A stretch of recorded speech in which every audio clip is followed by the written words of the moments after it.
नमस्कार। आज हम एक बहुत ही कह सकते हैं एक उलझाने वाले आध्यात्मिक सवाल पर बात करेंगे। एक ऐसा सवाल जो श्री अरबिंदो ने उठाया था।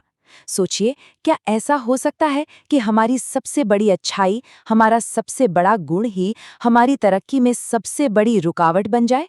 सुनने में अजीब लगता है ना, पर चलिए इसी को आज समझते हैं। तो श्री अरविंदो का ये विचार एक बहुत ही गहरी बात कहता है। वो कहते हैं, जैसे पाप मनुष्य को बांधता है, वैसे ही पुण्य भी मनुष्य को बांधता है। पूर्ण स्वाधीनता नहीं है। मतलब सोचकर देखिए, पाप तो एक जंजीर है ही, ये तो हम सब जानते हैं। लेकिन पुण्य, वो भी एक बंधन बन सकता है। जी हाँ। और सच्ची पूरी आज़ादी वो तब तक मिल ही नहीं सकती जब तक हम अपना सब कुछ, अपने अच्छे बुरे कर्म सब कुछ ईश्वर को न सौंप दें। अब ये बात कि पुण्य भी बांध सकता है थोड़ी गहरी है। तो इसे समझने के लिए हमें सबसे पहले प्रकृति के उन तीन बेसिक फोर्सेस, उन तीन मूलभूत शक्तियों को समझना होगा जिन्हें सांख्य दर्शन में गुण कहा जाता है। तो सवाल उठता है कि आखिर ये गुण हैं क्या? देखिए, बहुत ही सीधे शब्दों में कहें तो ये हमारी पूरी असलियत के, हमारी रियलिटी के बिल्डिंग ब्लॉक्स हैं। मतलब ये वो तीन ताकतें हैं जो हमारे अंदर और हमारे आसपास की हर चीज को चला रही हैं, हर चीज पर असर डाल रही हैं। ये तीन गुण हैं। पहला, तमस, इसका मतलब है जड़ता, अंधकार, अज्ञान। दूसरा है रजस, यानी एक्शन, पैशन, बेचैनी, इच्छाएं। और फिर आता है तीसरा, सत्व। सत्व यानी प्रकाश, अच्छाई, पवित्रता, ज्ञान। अब जाहिर सी बात है, हम सब या ज्यादातर लोग सत्व गुण को ही पाना चाहते हैं, अच्छा बनना चाहते हैं। लेकिन यहीं पर एक बहुत बड़ा, एक छिपा हुआ खतरा है। और जानते हैं वो खतरा क्या है? वो है सात्विक अभिमान। मतलब मैं कितना अच्छा हूं, मैं कितना गुणी हूं, इस बात का घमंड। और यकीन मानिए, आध्यात्मिक रास्ते पर यह अक्सर सबसे आखिरी और सबसे मुश्किल रुकावट बन जाती है। तो सवाल वही है कि आखिर पुण्य एक जाल बनता कैसे है? इसे समझाने के लिए श्री अरबिंदो एक बहुत ही कमाल की मिसाल देते हैं। वो इसे कहते हैं अभिमान की सुनहरी जंजीर। इसको ऐसे समझिए, पाप जो है वो एक भद्दी भारी लोहे की जंजीर की तरह है, और पुण्य पुण्य एक बहुत खूबसूरत चमकती हुई सोने की जंजीर जैसा है। पर बात यह है कि अगर हमारा अहंकार, हमारा मैं, इन दोनों से ही जुड़ा हुआ है, तो फिर बंधन तो बंधन ही है ना?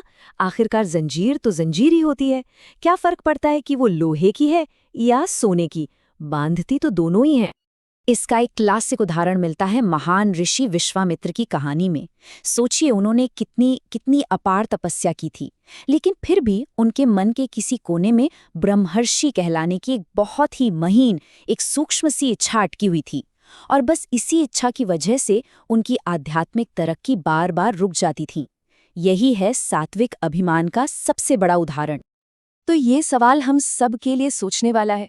कहीं ऐसा तो नहीं कि हम अपनी ही अच्छी इमेज, अपनी अच्छी प्रतिष्ठा के कैदी बन गए हैं? ये जो मैं एक अच्छा इंसान हूं वाली पहचान है, कहीं इसी पहचान से हमारा लगाव ही तो एक बंधन नहीं बन गया? चलिए, तो समस्या तो समझ में आ गई। ये सोने की जंजीर क्या है, ये भी पता चल गया। तो अब इसका समाधान क्या है? इसके लिए हमें भगवद गीता की ओर देखना होगा, जहां निस्वार्थ कर्म यानी कर्म योग का रास्ता दिखाया गया है। तो इन जंजीरों को तोड़ने का रास्ता क्या है? सबसे पहला कदम है कर्तापन का त्याग करना। मतलब ये महसूस करना कि असली कर्ता हम नहीं, हम तो बस एक माध्यम है, एक इंस्ट्रूमेंट है। दूसरा, जो भी काम करें, जो भी अच्छे कर्म करें, वो बिना किसी अटैचमेंट के करें, न तारीफ की इच्छा, न नतीजे से कोई लगाव। और तीसरा और सबसे जरूरी कदम, अपने कर्म, उनका फल और यहाँ तक कि मोक्ष पाने की इच्छा, सब कुछ, बिल्कुल सब कुछ परमात्मा को अर्पित कर दें।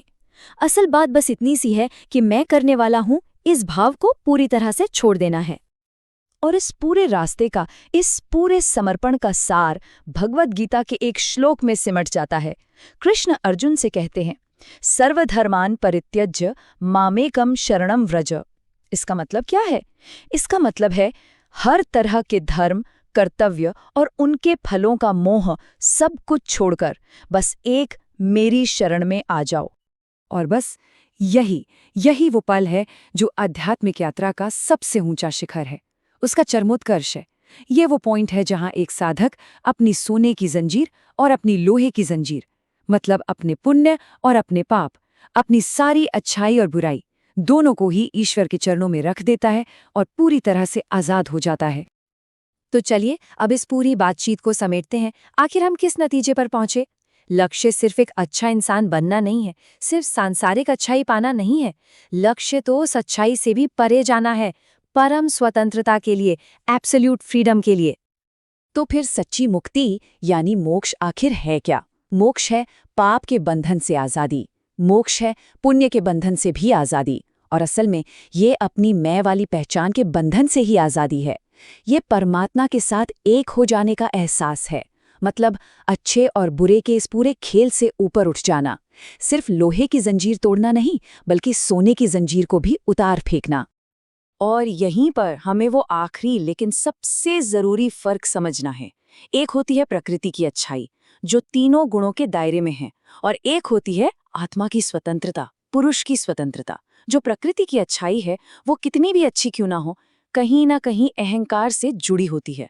लेकिन जो आत्मा की स्वतंत्रता है, वो अहंकार से पूरी तरह मुक्त है, वो इन सभी गुणों से परे है।